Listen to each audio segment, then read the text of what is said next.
Welcome, everyone, to the Over Under Movies podcast, where we take a prominent figure or franchise in the world of filmmaking and ask the simple question, are they overrated or are they underrated? Today we're going to be talking about Willy Wonka and the Chocolate Factory. I'm joined, as always, by my co-host, DeAngelis. Hello, hello. And we have a special guest today. He is a trivia master, he is a teacher, he is an artist. It's Sean Montgomery. Hello. Thank you for having me. Thank you for being here, Sean. We're super excited to have you on the podcast.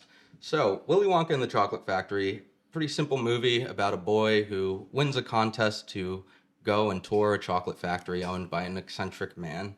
Sean, you pitched this as an episode that you were interested in doing. You're interested in this film. I've seen some of your art. The character of Willy Wonka is featured prominently in some of it. What does this movie mean to you? This is a great movie that I grew up on. I loved it. And as you'll hear throughout my suggestions today, I think it's so great, and I really appreciate the aesthetics of it, and it's very visually appealing, and it's just a major part of my childhood. So I really enjoyed rewatching this again, and that's why it takes a piece of my artwork that I made during grad school. Cool. I think Dylan and I have similar feelings about this movie, the same type of nostalgia. Yeah, I mean, this is one of those movies that, you probably saw for the first time just, on TV randomly. It was just, on TNT or, TBS or something like that. This is a movie that gets shown a lot in those, just randomly like that. We can't, understate the fact, this movie is over 50 years old. This is a very old movie. It came out in 1971, correct? That's yes. Correct. So, super, super old. This movie is 6 years older than Star Wars, which is considered, the pinnacle of, old movie that holds up still nowadays. This is a movie that absolutely still holds up. We did a double feature of this one and the Tim Burton one, which we'll talk a little bit about, I'm sure. This movie arguably holds up even more as an adult. I feel like there's a lot of elements of the movie that I either forgot about, or it's because I only watched snippets of it on TV as a kid that I had all of the scenes from the Chocolate Factory in my memory. Everybody remembers that first wide shot when they open the door and they're in the main room of the Chocolate Factory. It's hilarious watching it as an adult because you're like, oh, this is just a cheap movie set that they built in a random factory in Germany. It's not nearly as incredible looking as you remember it as a kid, but that's kind of what it makes it so magical. I feel like there's also an entire opening section of the movie, the first 40 to 45 minutes is not in the Chocolate Factory, and it's largely just a series of vignettes of people looking for the golden tickets. And I would argue maybe that's the best part of the movie. We had so much fun watching that. Yeah, it's really interesting. Those first 40 minutes when they're doing the vignettes, they're almost the closest thing I can think of now is Family Guy cutaway gags. Yeah, I think my favorite cutaway is the one where the woman's husband is being held hostage. Mm-hmm. And she goes, well, I just want my husband back. I'll give you anything. I'll give you anything. And then the detective goes, he says he wants your Wonka bars. And she goes, how much time do I have to think about it? Yeah, that FBI scene is a little intense, asking for the money for the Wonka bars. I really appreciate the Veruca Salt. It's this intro to this character that's sort of cringeworthy, and with the dad who works in that peanut shelling company. Mm-hmm. Yeah, it's funny because this is a movie. There's two different versions of this movie packed into one. There is the side with the kids, and the movie is being told from the perspective of Charlie, and these kids trying to find the golden tickets. Obviously, they go through various different means to get their golden tickets. And then you got the back half of the movie, which is a total fucking fever trip with Gene Wilder just going insane with these kids. And that's kind of why I almost enjoyed it more this time around, watching it in my 30s. Because you can absolutely look at this movie from the perspective of it just hates children. This is a man who hates children. Mm-hmm. Why is he trying to find a child to give his chocolate factory away to? Because he's such a weird character. He's such a blank canvas. Really, really interesting character to look at now as an older person. Whereas when you're a kid, you think of him as just this oh, he's the guy that runs the chocolate factory. He's cool. He's energetic. He comes off as a crazy person in this movie. Yeah, I think upon watching it again, his performance is a lot more restrained than I remember. I think of him, Willy Wonka, as the super zany guy, but really, Gene Wilder's giving a performance where a lot of his energy is coming from like what he's not doing almost. Did you find any like major differences between watching it as an adult and watching it as a kid? So I felt like I had a lot of like similarities to like when I watched it as a kid to rewatching it now. But like when I was going over like finding like notes and stuff about the movie, that's when I started to get like some like a different take on like Gene Wilder's character. Like when he went into, he's like, I'll take this role, but he's like, I wanted to somersault like as soon as the first appearance you see me. So like no one expected that. So like he comes in, he's like, I'm gonna be off the cuff. No one's gonna expect this, and I'm gonna be sort of like I'm gonna make this character sort of like weird and like not put into any sort of box. And so I think that watching it again and reading over those show notes gives a different layer to the character. Yeah, because he's not in that first 45 minutes of the movie. In the Tim Burton one, we do see him a little bit early, which I think is a mistake. But yeah, when he shows up with the cane and he looks like a frail old man, and then the cane gets stuck in the ground and he does the somersault. And I think Gene Wilder was quoted as saying like he wanted to put that in there because from that moment on, you would never know if he was being like truthful or if he was putting on a face, if he was putting on an act. And so that the rest of the movie, you don't know, like, is he being sincere? Is this all just like a game to him? Because ultimately he's testing these kids because he's trying to find like the one like perfect child to like take over his chocolate factory. Let's talk a little bit about the history of this film. It's based off a book and screenplay by Roald Dahl, who's a very famous British children's literature author. He also wrote like Matilda, James and the Giant Peach, all sorts of classics. It was adapted in 1971 by Mel Stewart. Mel Stewart got the idea from his 10-year-old daughter who read the book and wanted him to turn it into a movie. He had done like a lot of like documentary film work and a lot of like small like like commercials and stuff like that. This guy was not a big movie director by any means, and he never became a big movie director. Like this is the thing that he's known for. He's known for like one specific movie.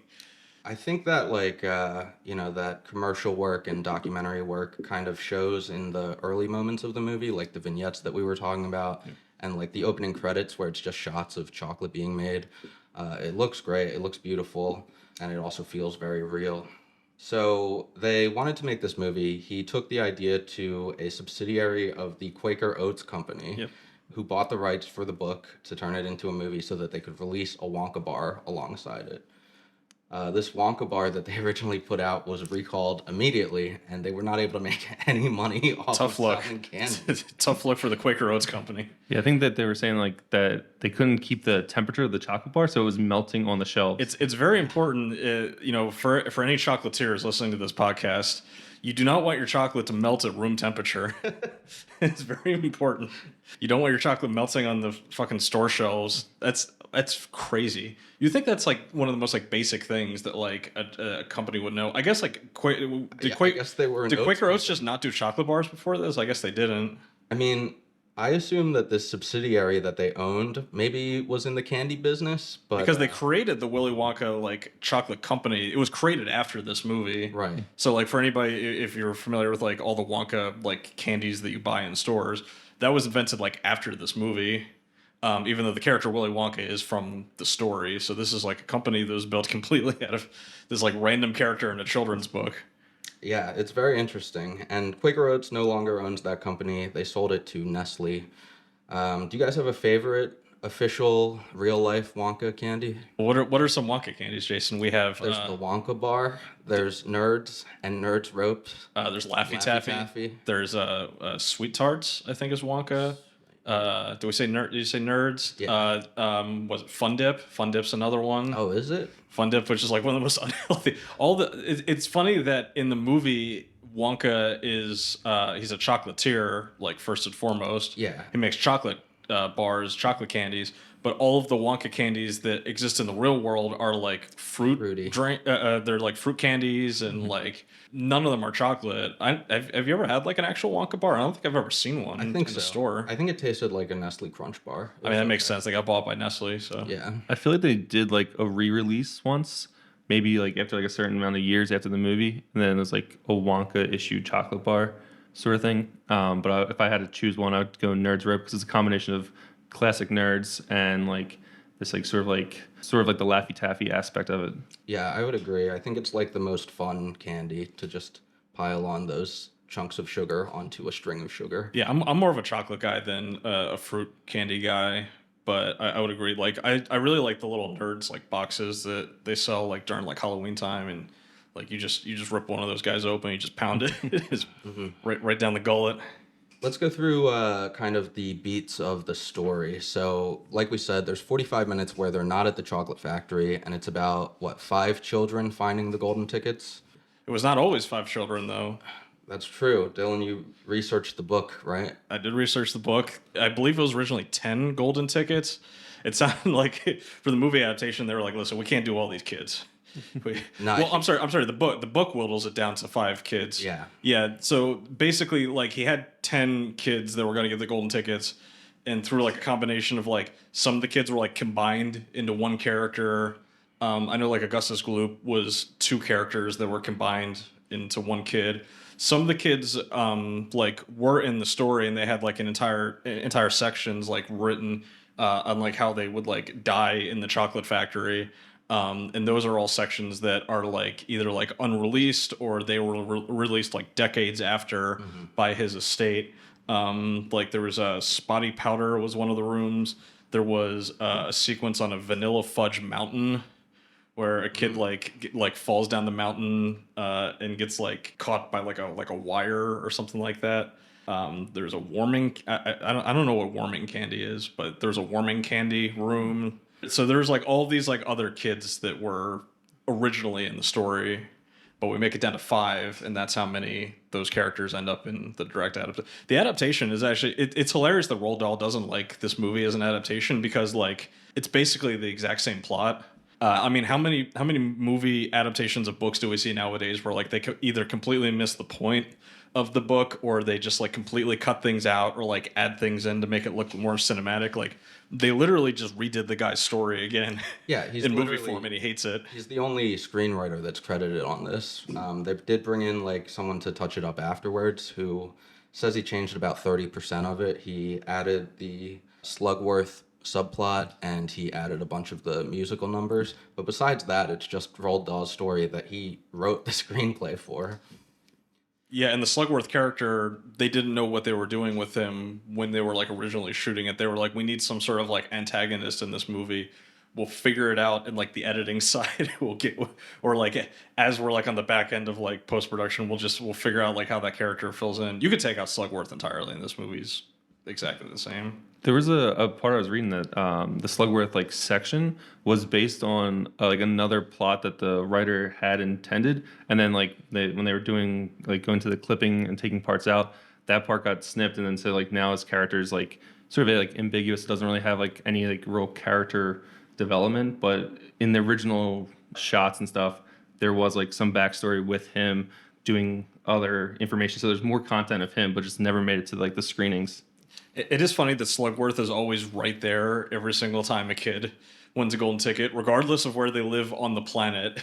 He is immediately right there. Yeah, he's when like the TV an omnipresent figure. I guess he represents like the like devil on the shoulder of the children. So I guess so. I think that's a subplot in the book that there's like other companies trying to like steal the Wonka formulas. The Slugworth character, like in like the part that got cut, was that Willy Wonka planned for like the golden tickets to be delivered to certain areas, and so he knew where he was going to be, and so that's how like Slugworth was able to be like in every like shot of when the tickets were being discovered, because like they're like, oh, we're gonna plan to send it to this place and to that place. So you're saying that Willy Wonka fixed the system? Yeah, there were not 5 randomly sent tickets throughout the world. Yeah, so like that part got cut, but that is when I was reading. That was like the underlying like character that was supposed to be in like all those scenes for that reason, because he was being like, oh, this box of chocolate that has the golden ticket is going to Germany. So we'll just wait there and it'll be in Germany. Yeah. Oh, that's really interesting. I didn't know that. So the kids win the golden tickets. They all find it in these different funny ways. And then they get to the chocolate factory where we're introduced to Willy Wonka, who does his famous somersault. Then they enter the factory, they sign a funny little contract or a funny giant contract, and then they enter this room that's entirely edible. It's like an edible garden forest type of room. And Dylan, you were saying that that scene doesn't hold up as an adult or feels different. Like, But what I think is most cool about the Chocolate Factory sequences is that you have that contrast from the real world to the world of the Chocolate Factory. It's something that I think the Tim Burton movie like messes up like a lot because Tim Burton can't help himself and needs to make everything like silly looking and like abstract. Where like you want the outside world to look normal so that when you get to the chocolate factory it feels like you're entering another plane of existence. I mean, when you get into that first entryway, they've got all these like little like gags and bits that are so incredible, especially with like, I mean, this is what, a $3 million budget I think for this movie. Like this movie was made for nothing. And like you get into that first room, like they're like, hey, hang up your coats. If you're making like a normal movie, there's just like a coat hanger, right? They're just like, hey, put up your coats, we go to the next scene. No, there are hands that clearly it's like a false wall that they built, that they put people with white gloves, they put their hands through the wall so that when they go to hang up the coats, the hand grabs it. And it makes like one of the kids like parents like jump. They're like, oh, what the hell? yeah. It's great. Or like the door. They could just go through a big door to get into the chocolate factory, right? No, they go through a series of continuously smaller doors until they get to like the final room. They're like all squished together, and then he opens it, and then it's a big door, and that dumps you out into the chocolate factory. It's all those little moments like that that show like effort from the filmmaker, and that kind of stuff just like endears an audience so much. I think it helps a lot that this movie is practical. The Tim Burton one has a lot of CGI for these scenes, and it just, you feel the disconnect. I mean, you talked about the opening credits for the original one, how it's basically just like stock footage of like a chocolate factory, like conveyor belt system. In the Tim Burton one, it has basically that same thing, except it's CGI, and it just doesn't feel the same. Yeah, entering the chocolate factory is kind of like this really whimsical, magical experience. Did you have any like favorite moments in the chocolate factory sequences, Sean? Like some of the favorite ones that I had were like when Willy Wonka would go around and like he was using his cane, he dropped all those like huge gummy bears off the tree that were growing, as well as like the part where he's like at the end of his song, he just bites into the like little like flower teacup. So those scenes are like very iconic, burned into my memory. So Yeah, and that's when we get Pure Imagination, Yeah. which is the iconic song that comes out of this movie.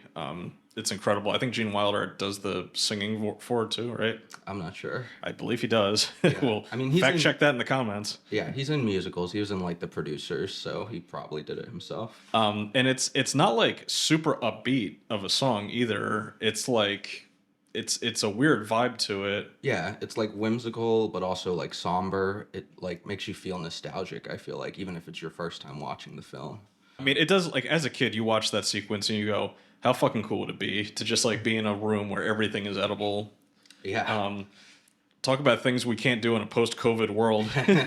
We will never get that chocolate factory now. So apparently, I believe 1/3 of the props in that edible room were actually edible. So the stuff that you see the kids eat obviously is edible, but then there's like other stuff in there that you could have ostensibly. Oh, and also they specifically did not let any of the actors see that room until they did the shot where they opened the door so that it was like authentic, the reaction to seeing it, which is cool. They did something very similar in the like Narnia movie when they first stepped through the wardrobe. They didn't let the younger kids see Narnia until they shot the sequence.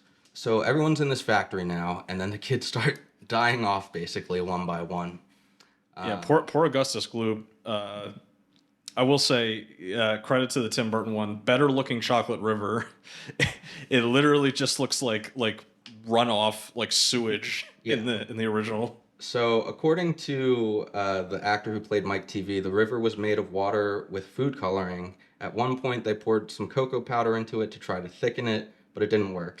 And then You need so much cocoa powder. the actor who played Augustus Gloop talked about what it was made of, and all he said was, it was dirty, stinking water. And he's the one who had to, like, stick his hand in there and actually drink it. It sounds like he's still a little salty about the experience. He's like, they tried to poison me. Yeah, I don't think he enjoyed doing that. Yeah, apparently they had to dump a bunch of like salt and other chemicals into it to try and remove some of the stink, and it only kind of worked. So, I don't know. That must have been tough to film. But we're going through, and kids are dying, and then Oompa Loompas, which are these little guys that are orange with green hair, come out and start singing about the children's sins and how it leads to their downfalls. Did you guys have any favorites of like the kids or their death sequences? I liked the golden goose eggs. That was a very fun sequence. It's always cool. Like once you get past that first room, the rest of the rooms that they go into are like kind of small. I think like the movie does a good job at like setting like that like big expectation, and then like the other rooms don't feel small, but they are like smaller sets. And I really like the one with the golden geese because like I couldn't tell like if they're just like prop geese or what it is, or if they're doing like forced perspective or something like that to make them look huge. But yeah, just really fun sequence of the girl going down the trash chute. Yeah. It's squirrels in the Tim Burton one. Yeah. I think it's squirrels in the book too. Yeah. Yeah, I think they're all like really like creative the way that like the kids get taken out. Yeah. And the kids do not die. I was reading from the book. The book has a scene as well of the kids leaving the factory at the end. Right. So in this movie, the Willy Wonka from 1971, you don't see the kids show up again. In the Burton movie, you see them all walk out of the factory alive, but changed. It forever changed. Yeah. The Veruca one's interesting because I think that's the only one where the kid gets like a song before they die, and that song was pretty good. It was like a standout to me. The Oompa Loompa song that I like a lot was the one of Violet Beauregard when she turns into a blueberry. Again, like another small room in like inventing room. It's like a huge transformation of the character, and then there's like a song that goes along with it. So I sort of like that whole premise in that scene. Yeah, that sequence was really cool because we were trying to figure out how they did that. Like, it seemed like some shots of her, like, they were painted over, like, in post-production, and some shots she was, like, physically painted and then blown up with, like, an air tube or something. There was part of I heard that like after shooting, like she was back at school and like all the blue paint was like resurfacing on her skin like when she would sweat. And so Really? yeah, it was like physical painted like skin. So like, yeah, like when like during class, like her skin turned blue again while she would sweat. So those actors left with lasting scars These of this kids production. really suffered. You did skip over the horror scene in this movie, which is the boat ride. That's right. Like legitimately like terrifying for little kids. I remember when I was a little kid, I was like, this is fucking like creepy. It's one of very few documented cases of an animal being killed in a movie because there's a chicken getting its head cut off in like the stock like creepy footage that they're using in the background. Yeah. Why did they do that? Why did they do that? Sean, why do you think they did that? I have no idea.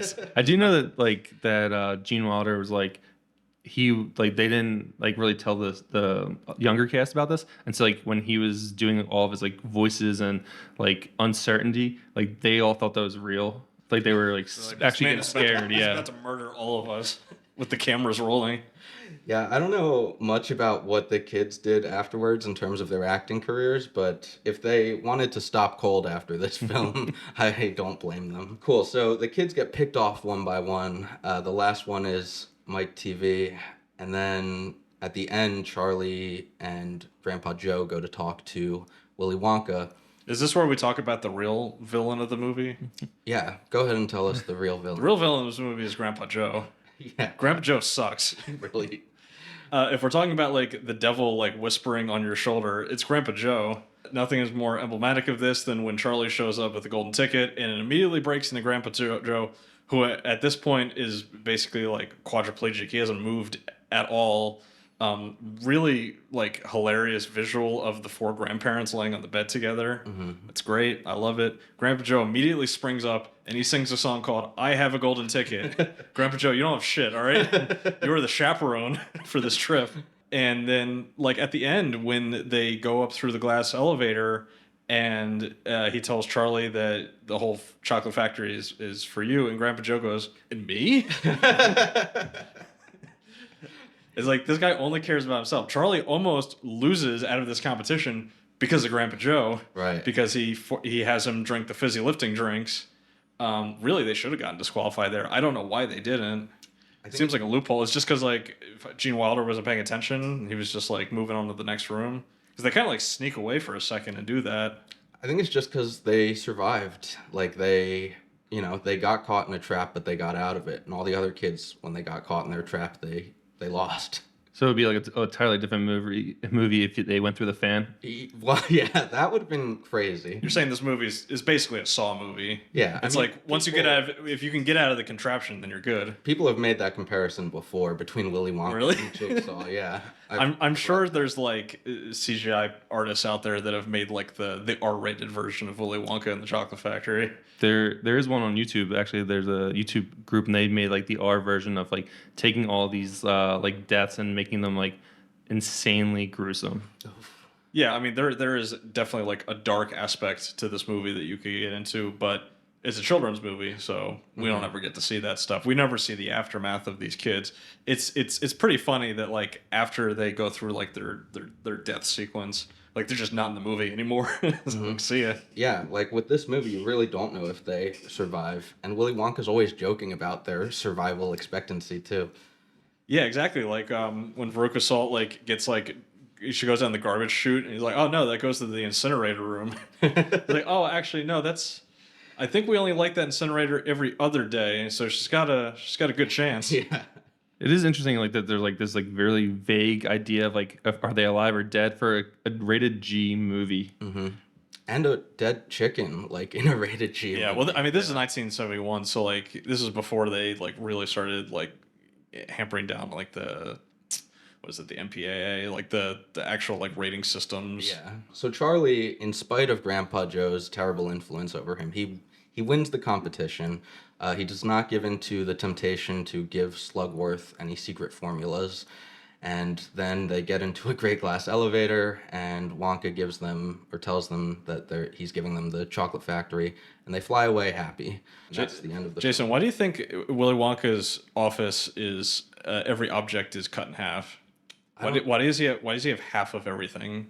He has half a desk. He has half a magnifying glass. He Half has a safe. Yeah, it's items that you definitely should not have half of. They make no legitimate sense. Like, is it just like a creative thing somebody like came up with, and they're like, this would be wacky? That's all Or is I it, can or is it think meant of. or is it meant to like symbolize something like that? Willy Wonka's like missing like half of himself or something like that. He's like, I didn't analyze it too hard, so I don't know if there's a thematic reason, but it was quirky and fun. Sean, do you know a reason why? I think like your take on is he missing something is like an interesting viewpoint, especially if you're like more connecting this to the Johnny Depp one, where like he's missing that like father parent figure, because he like throughout the entire Johnny Depp one he can't even say the word parents. Yeah. And so it'd be more of like an interesting take if that was like sort of like the design that they had for the Johnny Depp room. Like if they showed his office and it was like that, it'd be an interesting play. But in the original Willy Wonka one, there's like no. There's no like backstory that we're like, oh, is he missing this or whatever. Try like I guess it's like fill in what you want. yeah, and it's interesting because the movie's called Willy Wonka and the Chocolate Factory, and the iconic character coming out of this movie is Gene Wilder's performance as Willy Wonka. However, you leave this movie like not really knowing much about this guy. Like you know that he runs the chocolate factory, and you know he's giving it away, and like that's it. You know nothing about the backstory of like how he started the chocolate factory. You know that like he had like shut it down for a long time, but that's it. And I know that the Timothée Chalamet one is meant to be like an origin story for the character of Willy Wonka. That can be either really good or really bad. The trailers are interesting to say the least. Chalamet's like really hamming it up. He's doing like the opposite. He's like doing the opposite of what Gene Wilder did, which I guess would make sense. Like you'd have this character who's like, yeah, he's more like dour and depressed. As like an older person, but like when he was younger, he had that like youthful spirit to like start the chocolate factory. I mean, it does make sense. Yeah, we'll have to see. Are you guys excited for the new Wonka film? I think it's gonna be. I'm excited just because I've seen these and I really appreciate the original, and so I'm hoping it takes a good nod towards that instead of sort of like leading into the Johnny Depp one, which I wasn't as keen on. So if he leads leans in towards the Willy Wonka and the Chocolate Factory design, I could be definitely on board. Yeah. Yeah, I'm cautiously optimistic. I think Chalamet is a good actor. It almost feels like you're watching an SNL skit a little bit when you're watching the trailers for this movie. The trailers also lack like music, which obviously music is like a huge part in both the other two Chocolate Factory films. And it's almost like they're hiding that it's a musical. My understanding is that like this movie's going to have a lot of music in it. Musical, yeah. Yeah. So it's an interesting choice on like the marketing side of the film to just like basically not show much. And obviously the first two movies they're written from the perspective of the children. This movie is all about Willy Wonka. So it's a wholly original story. So it can go in any number of directions. Yeah, so like you brought up, this movie that we're talking about is called Willy Wonka and the Chocolate Factory. The book is called Charlie and the Chocolate Factory. You guys know why they changed the title? I have no idea. There's a couple of different explanations from different people. So the term Mr. Charlie was used as a slur for black people in the 1960s. So that's one possible answer. During the same time, the term Charlie was a slur for Vietnamese people. So that's another possible answer. But the real thing, and what I think it probably is just that they were pushing Willy Wonka as like the character to break out of the film.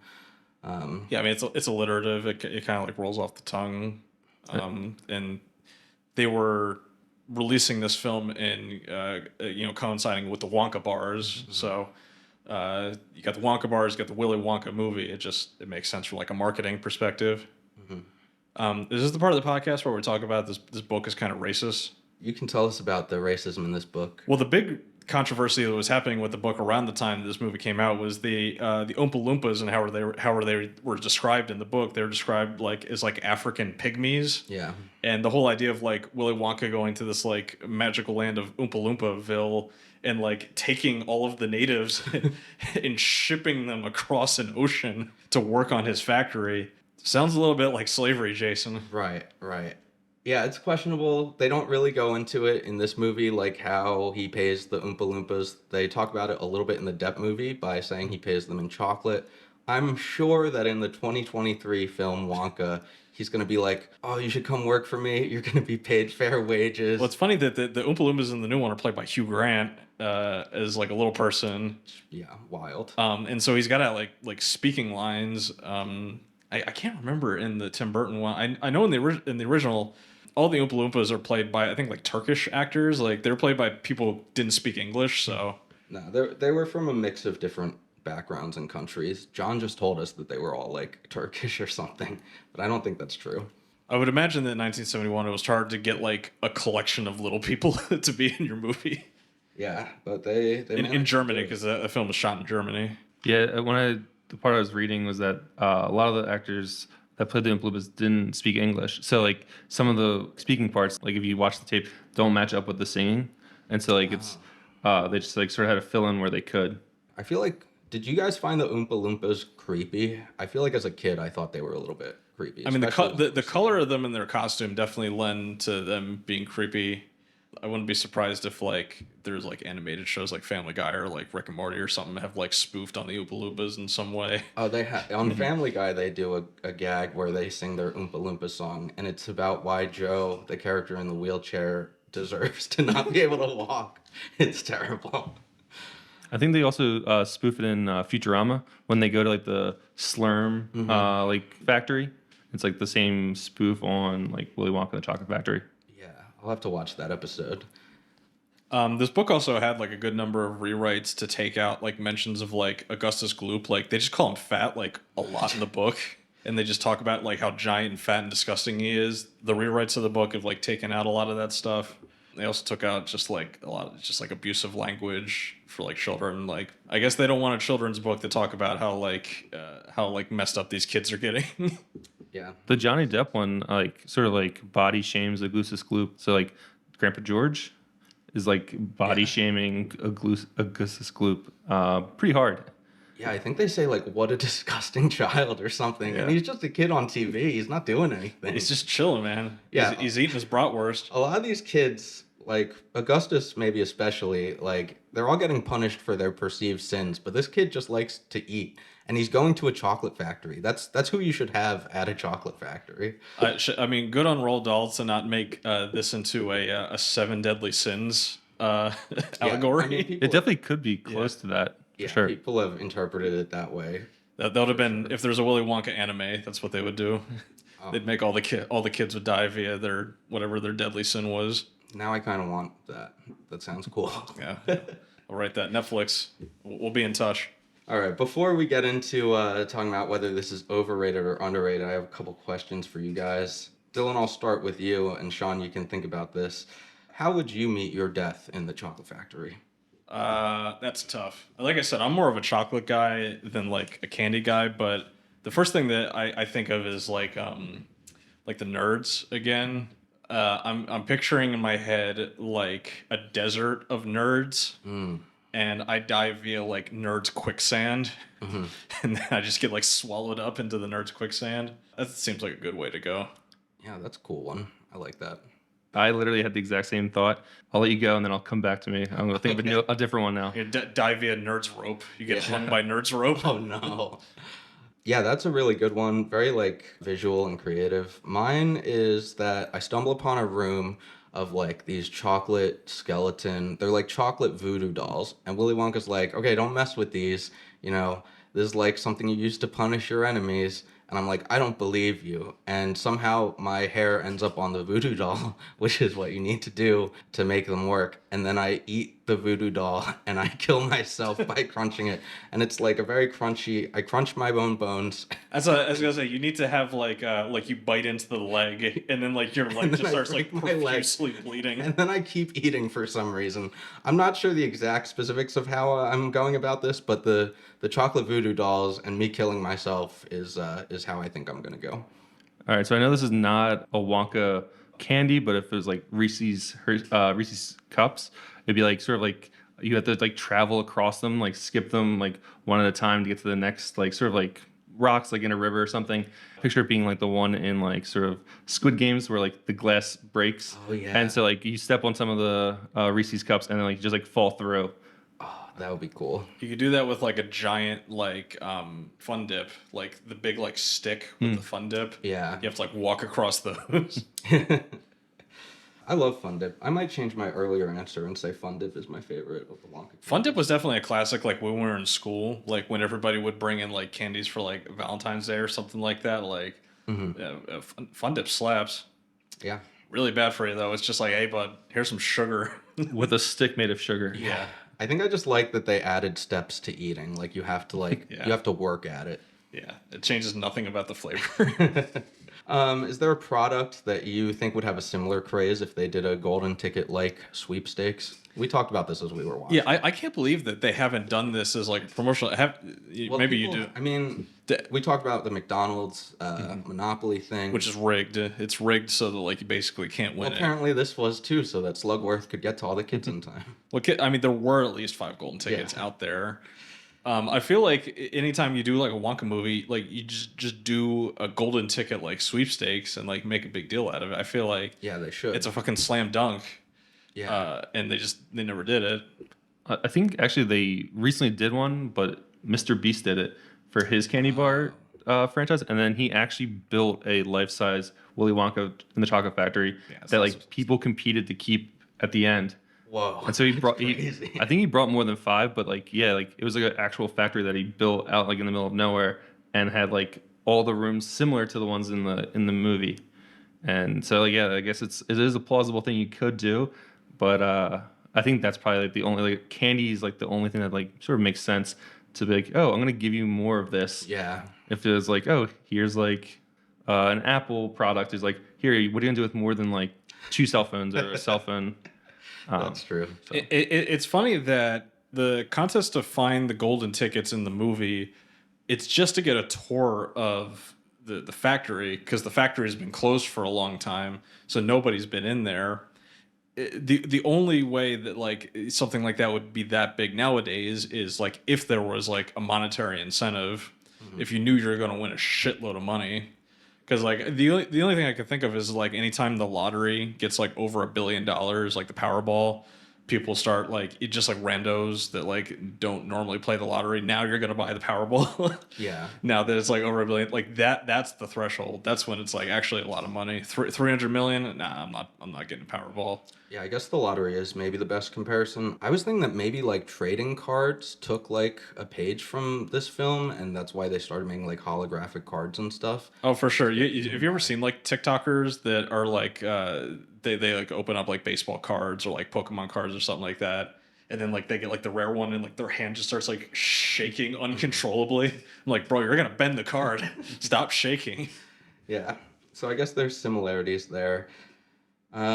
Is there a candy in this film that you would most want to try out of all like the magical candies?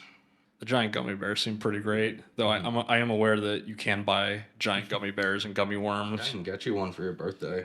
for Christmas. Yeah. Jason, what's this Amazon package for? Oh, it's your Christmas present. Gonna want to put it in the fridge afterwards.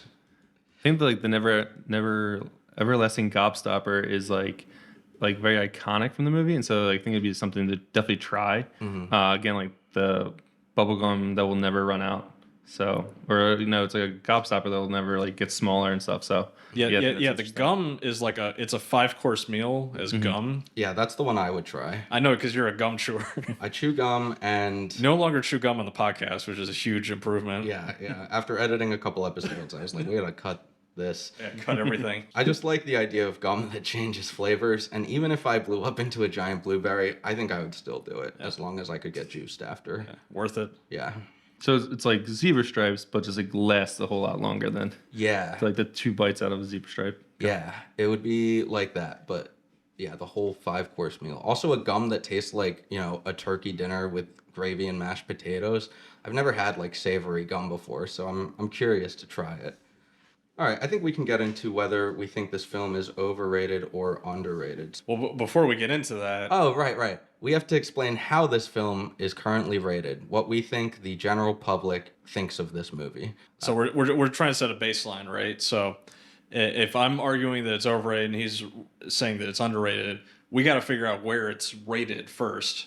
Is this? And right now we're doing our scale out of 10 for anybody listening to this at home or on YouTube or whatever. Feel free to give us a better idea for a rating system. For now, we're just doing 1 out of 10 because we're boring. 1 out of 10 candy bars. 1 out of 10 candy Wonka bars. Yeah. Yeah, 1 out of 10 Wonka bars. This movie has a 91% on Rotten Tomatoes, 3.8 stars on Letterboxd. I think the public likes this movie a lot. I think everyone I know has seen it, and no one's ever said a bad thing about it. What do you think? I got to go pretty high for this. I think it's like an 8.5 to a 9, something like that. There's definitely holes you can poke in the movie, which I'm not gonna spoil my overrated argument, but it's pretty high. It's pretty highly rated. Sean, what do you think? What do you think the public thinks of this film? I think it's highly appreciated. Like I got my numbers from IMDb and it had like 7.8, and I think that's sort of like underrating it. I just think like again, like you'll hear more of my opinion, but I think it's an underrated stance right now for like this, in my opinion, a great movie. Cool. You want to go 8.5 then for 8.5 chocolate bars out of 10. That's what we think its cultural footprint is currently. So, Dylan, you have the task of arguing that this film is overrated. What do you got? Well, there's multiple ways you can poke holes into this movie to say that it's overrated. Number one, it's a movie that did not make a lot of money at the box office. It's a film that's kind of like it's being brought back with like multiple reboots, despite the fact that like probably doesn't need it. It's just like one of those IPs that like they're just fishing for stuff to like remake and reboot when it's not necessary. This is a film that is compared to like films like Star Wars, or like Roger Ebert compared it to Wizard of Oz. And like I think that it does not fit in the same mold as those other films that are like 40, 50, 60 years old that are like thought of as like true like timeless classics. I don't think it holds up to the same level as those other films. I think what makes this movie special is that it's such like a flash in the pan film where it's like a director that you've never heard of in your life. It's a bunch of child actors who you have never heard of anything else that those kids ever did with their lives. I mean, we actually looked into them. Most of those kids like never ended up as actors anyway. And it's got an absolutely like timeless, like insane heat check performance by Gene Wilder that's like way elevating the movie above what it would be otherwise. And like I just think it's a good movie that is treated a lot like a great movie. We talked about how like the first 45 minutes, like you're not even in the chocolate factory yet, and like this is a kids movie. I mean, how many kids are even like gonna like be interested in like the scenes at like the school or Charlie's mom's song? Charlie's mom's song has to bump it down a point on its own. Talking about sucking the air out of the room, Jesus Christ. And just like watching it back, I think it's enjoyable, but it feels like a movie of like moments, and I think it's appreciated a lot by people like us that really enjoy like looking at it for the filmmaking and for the performances and the music. I think it's a very, very good movie. However, I don't think it's as great as people think of it as, like looking back on it. It's still really good. Oh, also, and it's kind of racist. It doesn't age great. Every time we do a movie that's more than like 10 years old, we're like, oh yeah, and it's a little Yeah. racist. Yeah. Or we do like Scott Pilgrim. And you're like, this is kind of homophobic. Yeah. Cool. Well, I disagree with some of those points, but before I go, Sean, what are your thoughts? Like, do you have anything you want to respond to from Dylan?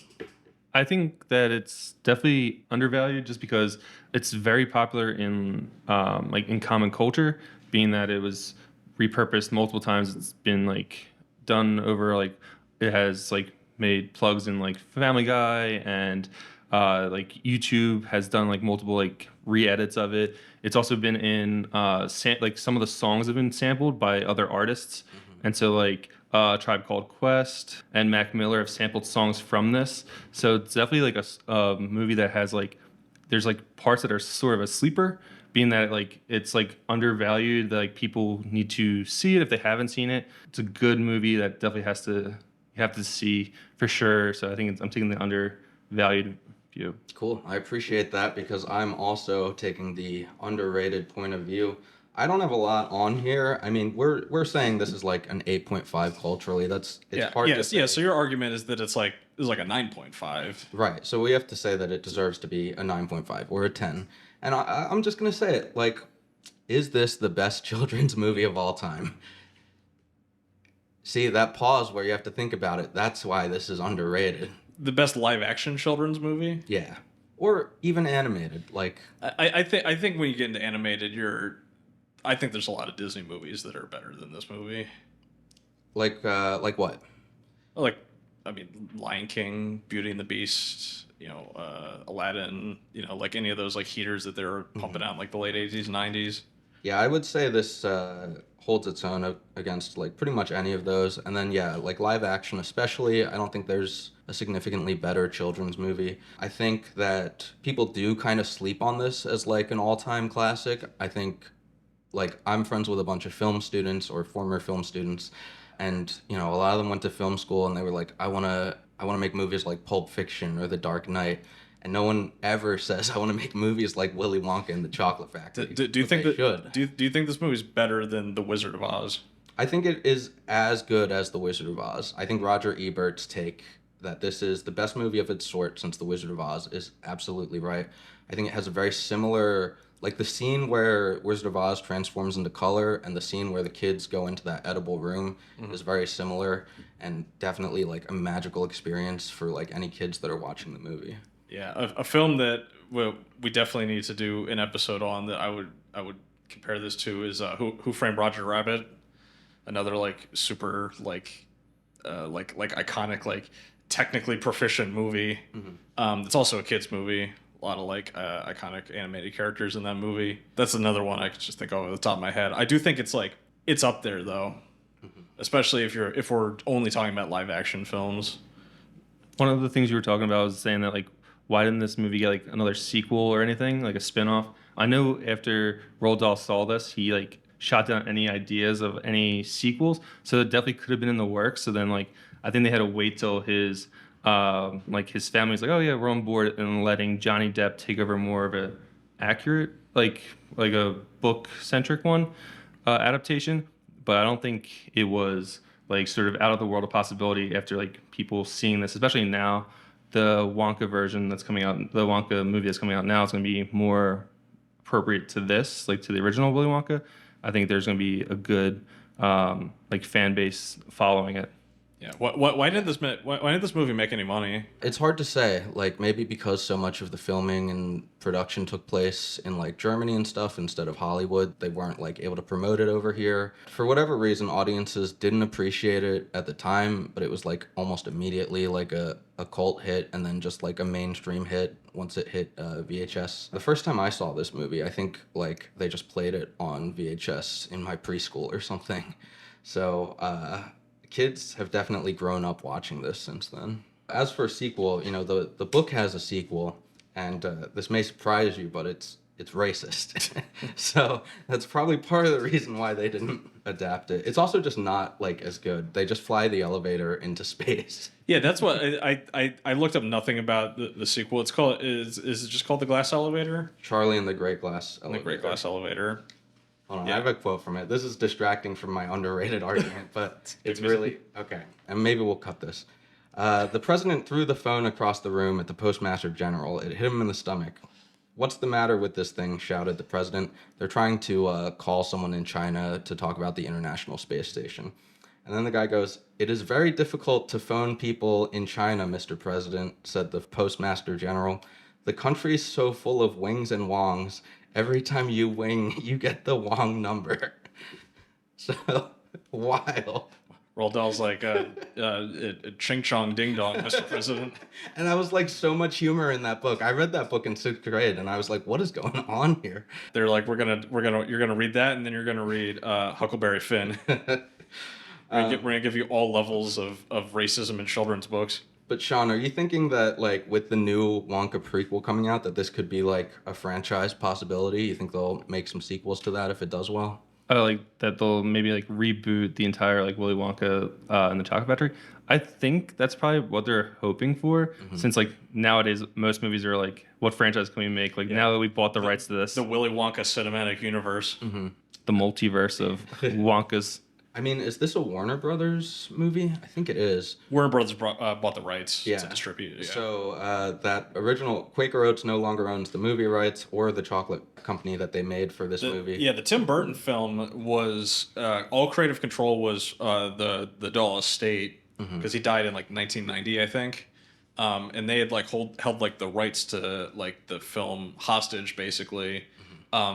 So for anybody that doesn't like the Tim Burton one, that's like what the author wanted or what his estate wanted, which is hilarious. It's interesting. I mean, yeah, the Burton one is ostensibly more accurate to the book, except that they add like a 15-minute subplot of his relationship with his dentist father. But besides that, like... Yeah, they're like, we need his dad, and his dad needs to be Saruman. It's very important. Well, it's kind of cool because Christopher Lee and Roald Dahl were both like in the British military during World War II.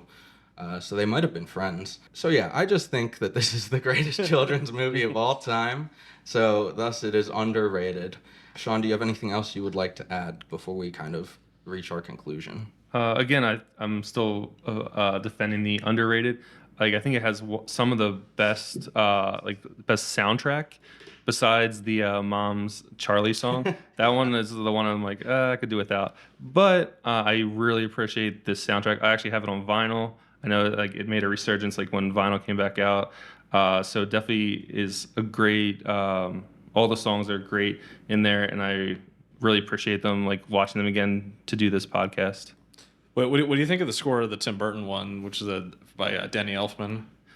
It was okay. Like again, I feel like it's missing that element, like because it sort of set a precedent, like from watching the original one. That like, oh, it's a musical based. Then they have a musical adaptation now, like a live, like a stage performance of it. And so when you go to see that, you're like, oh, there's no like, there's not as much singing besides the Oompa Loompas like few songs. I think it sort of misses the mark on that. That's just my take. I also think it's a little bit weirder, and I'm not a big fan of the John. Jason, you said that the Tim Burton songs are like straight from the book, right? Like the lyrics. The Oompa Loompa lyrics in the Burton movie, those are like Oh, straight okay. from the book. Yeah. The Oompa Loompas, they only have one melody in the original movie. Yeah, so it's they Oompa just go- Loompa doopity doo. Yeah.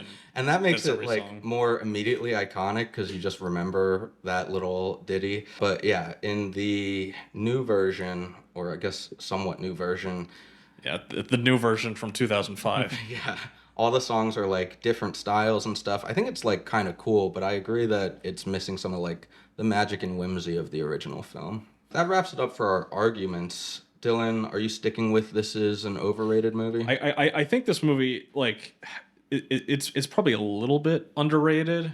I do like think that it's a movie that like I don't know, we get caught up in like the majesty of it a little bit, like you, because it is a movie that a lot of people saw it for the first time when they were kids, and that's always a tricky spot to be in when it comes to watching a movie or like TV or something like that, because you're gonna have the nostalgia glasses on. And you know, we watched it recently again. It's definitely a movie that holds up. I don't think it like would have held up to the same extent if I had only watched this movie for the first time in my 30s. Obviously, you can't put that toothpaste back in the tube. I did see it when I was a kid, so I do think it's probably a little bit underrated. And I think the biggest like argument you could make is that this movie's 50 years old and people still watch it. And there's just like you can count like on like one hand like the number of movies from like the 70s that like kids would be interested in like watching on TV right now. I do think the opening scene to the Willy Wonka and the Chocolate Factory one is like probably the first like visually satisfying sort of like if you turn it into like a GIF, they probably the very first visually satisfying like sort of similar ASMR sort of design of like seeing all those chocolates being like repeated over and over again and being dusted with different like particles. I think that's just a great like sort of start, and it's probably the first of its kind, like in like the history of doing something like this.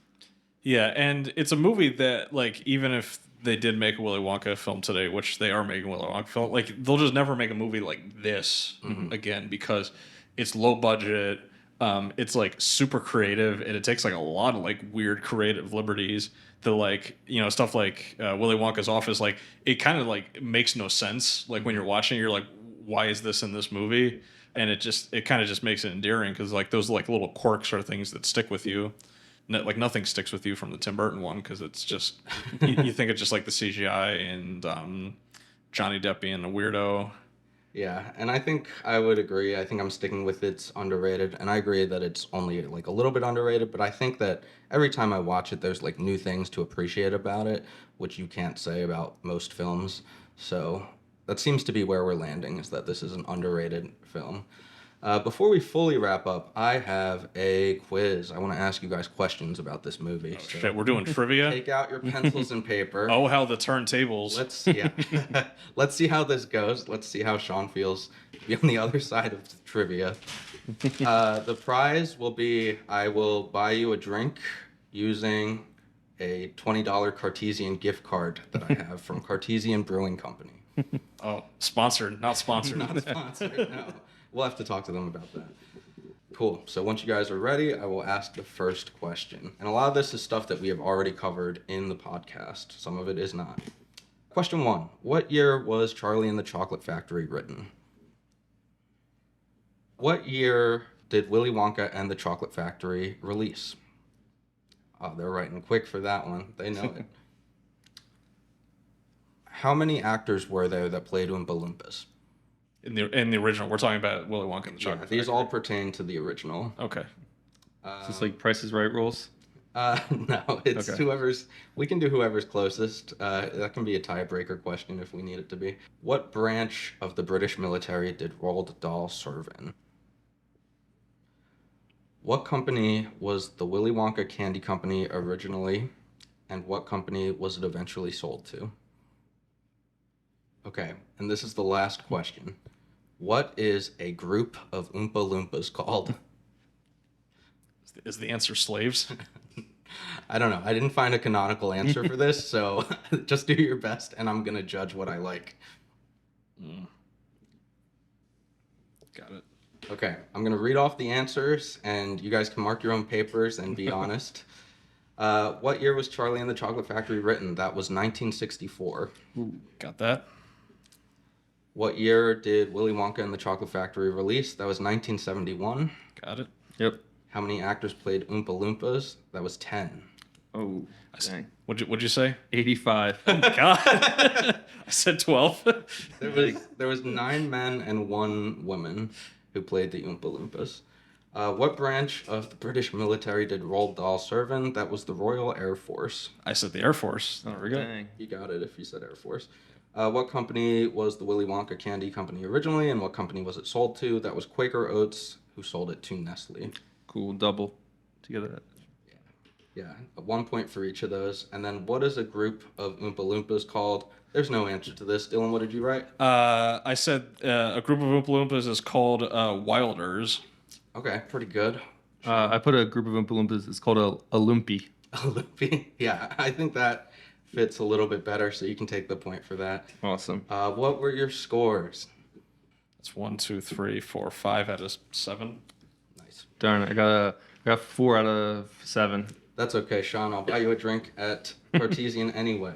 Thank you. So congrats, Dylan, on winning that little contest. Thank you. So that's it for today's episode. Let us know in the comments, did we get it right? What are some topics you'd like to see from us in the future? Make sure to leave a like on this episode and consider supporting the show by checking out our Patreon page. Sean, where can people find you? I'm doing trivia, and you could follow me on Trivia Monty on Instagram. If you like check out some art, my website is Sean Montgomery. Yeah, we'll leave the links to all of his stuff in the description if you want to check out Sean's stuff. Awesome. Yeah, and it is really cool stuff. Like, I went through your portfolio. It was dope. I Thank wanted you. to like print it out and put it in the background here, but our printer can't handle that. But yeah, thank you everyone. We'll catch you guys next week on the Over Under podcast. See you at the movies. Thanks, guys.